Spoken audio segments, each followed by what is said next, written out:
All right. Where do you guys want to start? Yeah, I'm proud of our guys. We challenged them to come out and play a complete game. I thought we did that. It was a very good Missouri team, and we knew we were going to have to play start to finish. We started fast. We stayed on them, made a lot of stops on defense in the first half, really kept the game in rhythm.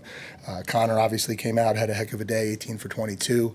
Le'Veon, again, running the ball for 11.5-yard average. We dominated the rushing game. We won on third down. We won on touchdowns in the red zone. We did the things that we need to do to be successful playing the game of football. And so proud of our guys. This was a 6-game stretch for sure. That was a challenge with them coming off of a bye week and us coming off of having played 4 Power 5 teams already at this point. And so I thought our kids responded to that challenge. And just the last thing I'm going to say, and I'm going to say this because it needs to be said, you can challenge Connor for how he plays, and you can be upset about Connor for how he throws a football. Some of the stuff that has been said about this kid and written about this kid, not by you guys have been great, is embarrassing. It's absolutely embarrassing, the stuff that gets out there on this kid. This kid's a winner. He's a competitor. He does everything that he needs to do for Texas A&M football. And there's a lot of people right now that need to stand up and recognize what they've said over the last 3 weeks and take some ownership in it. So from there, I'll open up to questions. Second row, Brent, and then to the left, Olin.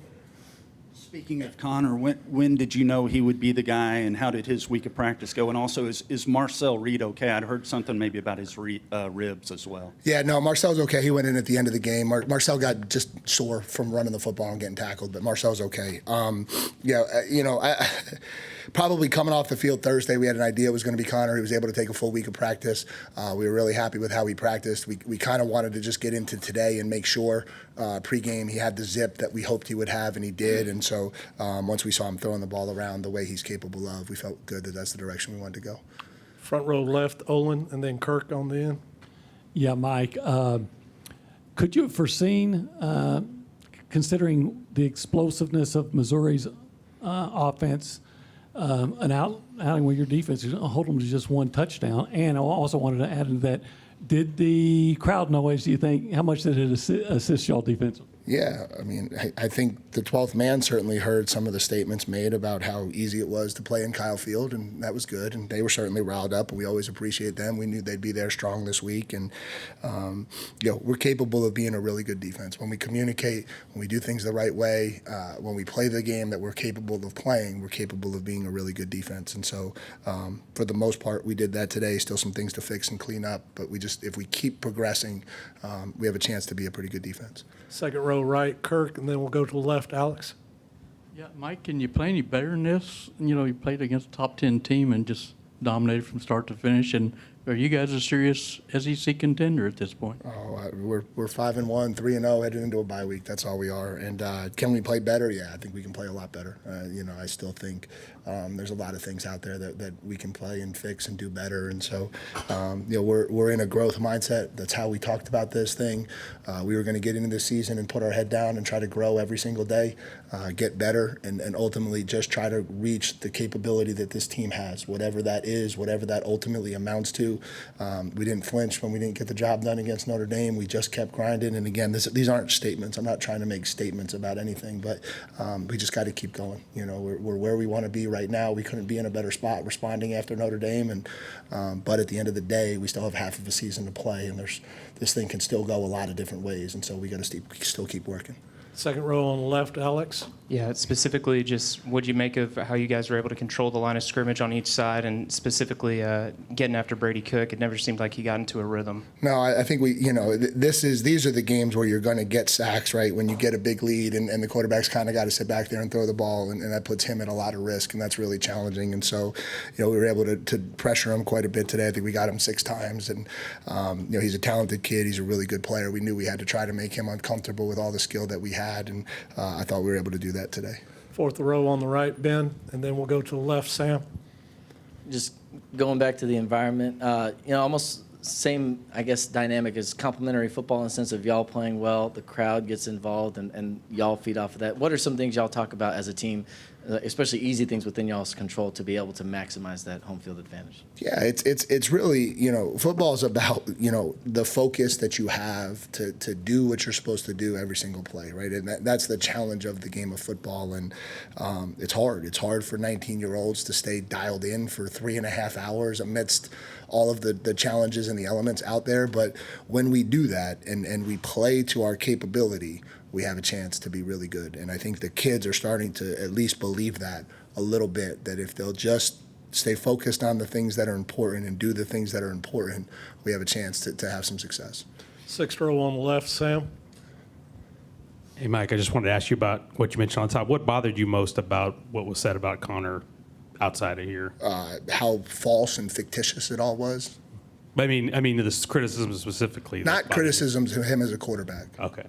You can criticize him as a quarterback. He stood up here. He owned his performance. We're all in this arena to be criticized. That's sport, right? When you start taking personal shots on a kid and you start talking about personal things that are grossly fictitious and grossly false, and those things become stories and start running, that's embarrassing. And what we saw from him today, how much of that was a function of him being healthy, and also how much of it was he's more comfortable in this scheme and this offense now? No, listen, we owned what happened against Notre Dame. We played bad. We played bad on offense. Everybody stood on this podium and said it. We called a bad game. I coached a bad game.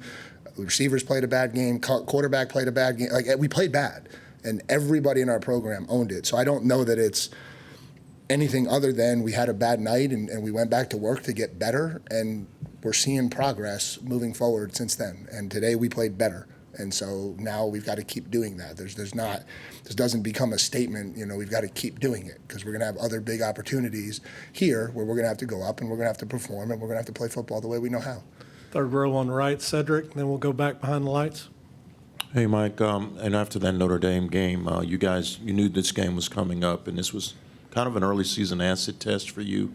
What was the general feel in the locker room over these last 3 weeks, knowing that this was going to be a really big test? Yeah, I don't know that at that point, I don't know that you pointed to this game. I think we were just trying to move forward, and get better. And, the first hurdle obviously was going down to Florida and winning an SEC road game. We were able to do that. Then, we struggled to close out the Bowling Green game the way we wanted to. The Arkansas game's always a hard-fought game. We knew that was going to be that. And, we just talked all week this week about, the last 3 games we played that we won.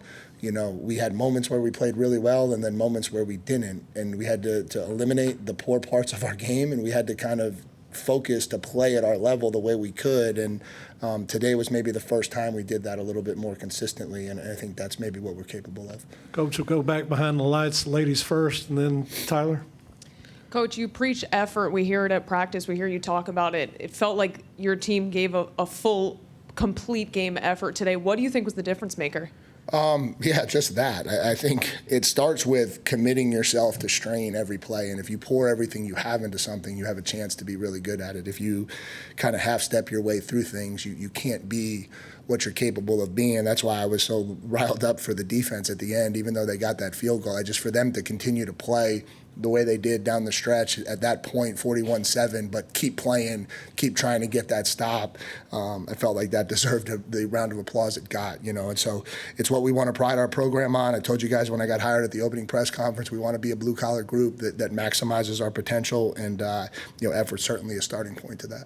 And Tyler White, just one of the best punts I think most of us in this room have ever seen. Just how much of an edge do you feel like that gives your special teams? Yeah, Tyler's been punting the ball really well. I don't know how he got it to screwball like that. That was pretty impressive to slide out on the half-yard line. That was really big for us, but he's becoming a weapon, and so those things matter, and field position matters, and he's doing a great job helping us control it. Back behind the lights, Tyler, then down front, Travis. Yeah, Mike, kind of going off that, playing well at the end, and I know we didn't see a lot of red zone defense, but the way that there at the end, just what'd you make of the red zone defense, and like you said earlier, how this defense as a whole is progressing? Yeah, I think at that point it was just more about, I was proud of their will to continue to play. At that point, the game wasn't in doubt, but we kept playing, and I think that's that's a step we needed to take coming out of some of the other games that we've played this year where maybe we didn't finish the way we wanted to. And so I was just proud that they just kept going and kept playing. Down front, Travis. Sorry, I'm a little under the weather still. Coach, is there a moment early in the game, a play or something that you saw, Connor, that made you excited for where the day might go for him? When did he hit the jump ball to Noah? Was that in the first quarter, second quarter, the one where Noah went up and rose up early, over the yeah. DB? That was kind of the one where, it was like, okay, like he's feeling, because he put that thing right where it needed to be for Noah to kind of turn and back shoulder it, and the ball placement on that one was really good. And when he made that throw, I was kind of like, okay, he's in a good rhythm right now. He's feeling good about himself. And have you gathered any intel on the blanket and the card for Weiss early, and how did you feel like he responded? My suggestion would be you guys should go ask Eli where that came from, because I have a strong feeling that came from the other side and had nothing to do with Texas A&M, Will Lee, or anybody over here. So you should point that one on the other side. False news. Third row on the left, Dave. And we get time for one more, Mark. Speaking of that, there seems like there was a lot of gamesmanship this week. The press conference where you talked about your quarterback situation. Like, when you're in this room and you hear those assumptions being made, how do you guys react to that? We don't. I mean, we don't. Like, I have all respect for the job that you guys have to do. I do. And you guys got to write what you see, and that's what we all signed up for. And so none of that has any impact on what we do, how we do things. I respect the job that you guys have to do. I really do. And so, like, we can handle all that stuff. None of that stuff affects us. Down front, Mark, you'll wrap us up. We got players ready.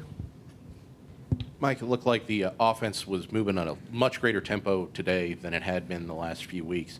Is that just something that you thought would work well against Missouri, or just the way it worked out, or what brought that about? Yeah, probably rhythm. I think it's funny how offense works. When you make plays or you're having success, you kind of get into a rhythmic flow. You call the game faster. You can run some tempo plays. You're making first downs, and it all looks like it's going well. And then everyone says, well, why don't you just do that all the time? And I think what happens is you get stalled. You don't get the first downs. You don't throw. And it doesn't get in rhythm, and then you can't. It doesn't look the same, right? And so I think that's what we want it to look like. We've tried to push tempo a little bit throughout the year at different times. I think we realized it was giving us an advantage, and so we maybe pushed it a little bit more. I don't know if it was the heat or what, or the early kickoff. We just felt like it was giving us an advantage. Maybe they weren't quite ready for it, but I think that all comes from success, right? You hit a first down and you can go. You make a good play and you can go. Like, if you're not having some of those early down successes, it's really hard to play like that.